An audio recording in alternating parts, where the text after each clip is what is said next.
Welcome to The Bottom Line. I'm your host, Maya Weinreb, CEO and founder of Solvency Now Bookkeeping and Maya Management, LLC.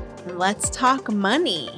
We kind of touched on this already, but let's talk about it a little bit more. Quitting and failure, right? Yeah.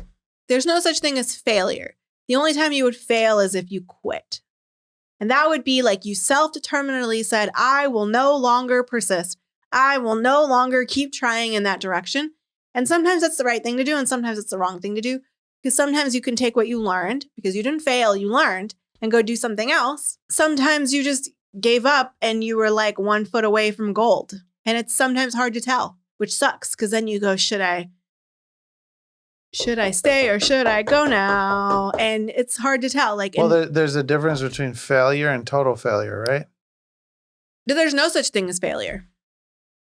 You learn. You didn't fail. You learned. You learned. That's a really good point of view. I like that. Yeah. I mean, okay, you can have you didn't win. You didn't win everything you did in life. You didn't win that client. You didn't win that sale.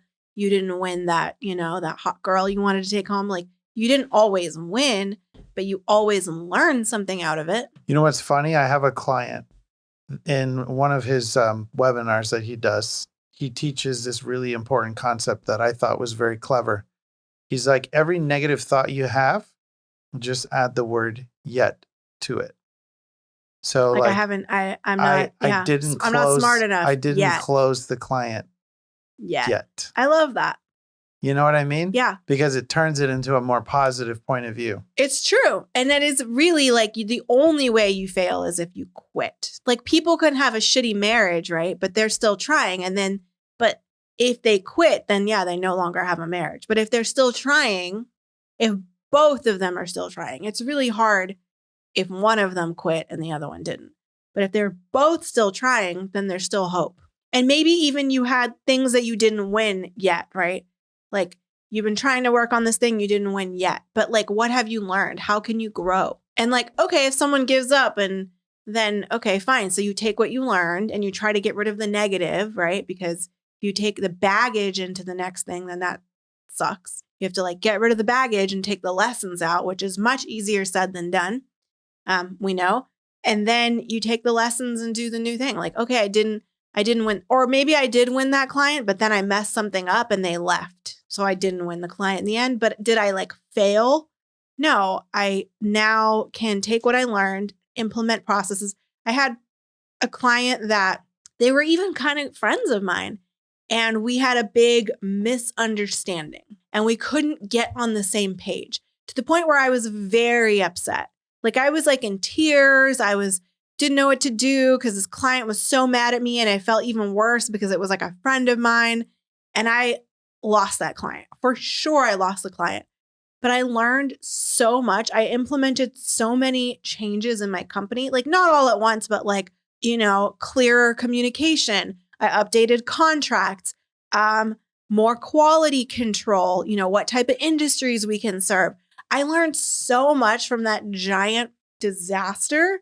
I wouldn't be where I am now without having learned those lessons. Well, I think even, I think it's Warren Buffett who says that when he's interviewing people, he looks for people that have failed because they have the experience and they learn from their mistakes. Yeah.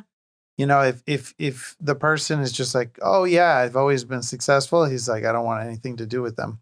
Yeah. Because they haven't really been through business, Yeah. I mean, it's not always, a walk in the park. It's some blood, sweat, and tears sometimes. Right. And, as a woman, probably more tears than men have. Men, I don't know, probably throw things and women cry. No, we don't throw things. We sit in silence. You sit, ugh. That's what we do. We call our friends. Or go for a long walk or just it's this thing where you just sit by yourself and your mind just goes no, not me.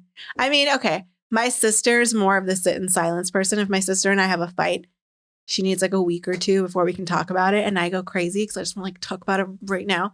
And she's and I can't even bring it up to her because if I bring it up to her, then she's I need another week now. And she's not malicious. She just needs to calm down first.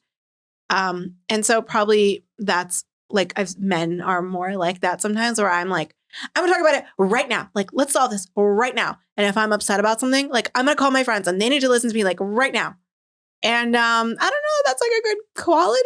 It's like probably not like great for my friends who had to hear me cry about a client who got mad at me. And they're like, okay, I got to make dinner now or whatever. But I learned a lot. I also learned not to always call my friends crying. I got a business coach and I call him crying instead. I pay him money to listen to me and then come up with a plan. But yeah, I mean, what Warren Buffett says makes sense. That's another really good point. Yeah. Business coaches. Business coaches. You know, coaching in general really makes a difference because so many people think that with just the level of knowledge and skill that they have at that moment, they're going to become that millionaire or... It's true. And even, and my business coach is a man, but regardless, yeah. I mean, when I started my company and I said, I'm going to make $1 million and I said, I have no idea how, but I'm going to do it. And that's great. You have to be positive. You have to be a little bit crazy, a little bit naive, a little bit cocky, or a lot of those things. Because if you really started a company and knew all of the pitfalls that you were going to hit, you knew that you were going to have your favorite employee. Okay, no, not your favorite, but like someone you're super excited about quit, or you knew that this like business partnership that you were so excited about was going to screw you over, or at least, you know, you felt like they screwed you over right at that moment. They probably didn't. They probably did what they needed to do for their survival. But you know what I mean? If you knew that like you were going to get a huge client and then they were going to go with someone cheaper, and like if you knew all these things, like it was too much. You wouldn't start the company in the first place. And you just like, you should have that cockiness and that naivety. You should go into it knowing you don't know all there is to know, but you can't go into it going, well, this is probably going to happen and this is probably going to happen and this, because all those things suck and they will happen, but you got to stay positive. You know, those things all happen. But like, you know, that concept of like God doesn't give you more than you can handle. Most of the time they happen on a gradient, right? Like, because if you're not making a lot of money, you can't lose a lot of money. Then you made a lot of money and then you have a big thing and then, you know, but you can handle it because you become bigger every time you overcome a barrier or, you know, something. So in summary now. Let's look at this and see if we can pull out 3 main tips, 3 major points that you would advise women on in business. Women entrepreneurs, you know, small business owners, what would you tell them? Okay, so the first one is there's no such thing as failure as long as you don't give up. You either win or you learn, but you have to know when to, you know, sometimes it is the best thing to do to quit, but you didn't fail, right? Like you win or you learn.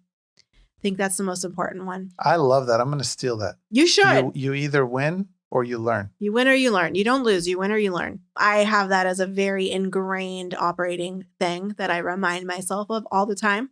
The other one I think is sort of like a 2-part, like do what makes you happy and don't feel guilty if that's not the same as it was before. Like just because you shifted your attention to having kids or from having kids to starting a company, do not feel guilty.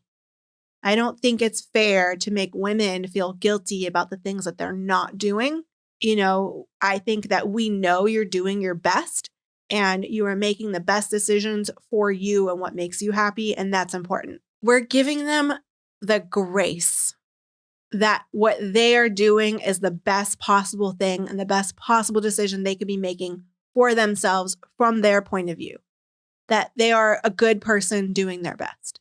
So don't feel guilty if your priorities shift. I don't think women should feel guilty whether they decided to have kids and they're prioritizing on that, where they decided not to have kids and they want to have a business, whether they want to do both. Like do what makes you happy. And tip number 3. Number 3 is be naive, be cocky, be positive, start the business anyways, or do that thing anyways. I'm sure it's true for kids as well. I'm sure new parents come in going, my friends tell me, I'm never going to let my kids eat sugar. I'm never going to give them any screen time. My kids are going to da da da da da. And then they're like, they throw the iPad in front of them and a donut and they're like, stop talking. We're trying to do something, right? So I'm sure it's the same thing. And like, you're going to be naive and cocky as a new parent too. So whatever that thing is for you, if it's not a business, it's not. But you know, my viewers are mostly business owners. So it's like, you know what? Fuck it. Be naive, be cocky, be positive, do it anyways. Yes, bad things are going to happen. Yes, you're not going to fail. You're going to learn. You're going to learn a lot of lessons. And sometimes they are painful lessons as you're going through them. So fine, know that, but do it anyways. You know, I think this is a really insightful episode. And I think there's a lot of golden pieces of information, golden nuggets here. Golden nuggets. That any ladies listening should definitely incorporate into their business strategies because, you know, business is tough. Business is not easy. And it takes a lot of persistence to get to that point of success. Yeah, a lot of persistence. And I think that it's like some people kind of sit there with the analysis paralysis, and in women especially. We want it to be perfect. We want the systems, the product, everything to be perfect before we go and sell it. And to me, it's just like, no, fuck that. Just go and make money. Go and sell something. Go and sell a service, sell a product, make money, make mistakes, figure it out as you go. Don't sit there with the analysis paralysis or the longing or the guilt or whatever it is. Just go do it. Be willing to learn because you're going to win and you're going to learn. And there's probably going to be a lot of learning before you make a lot of money, but do it anyways. And it's fun and it's hard. And you got to be naive and you got to be cocky and you got to be positive and just do it anyway. That concludes this episode of The Bottom Line. Make sure you like, subscribe, follow, and hit all the buttons that I'm supposed to tell you to hit for The Bottom Line.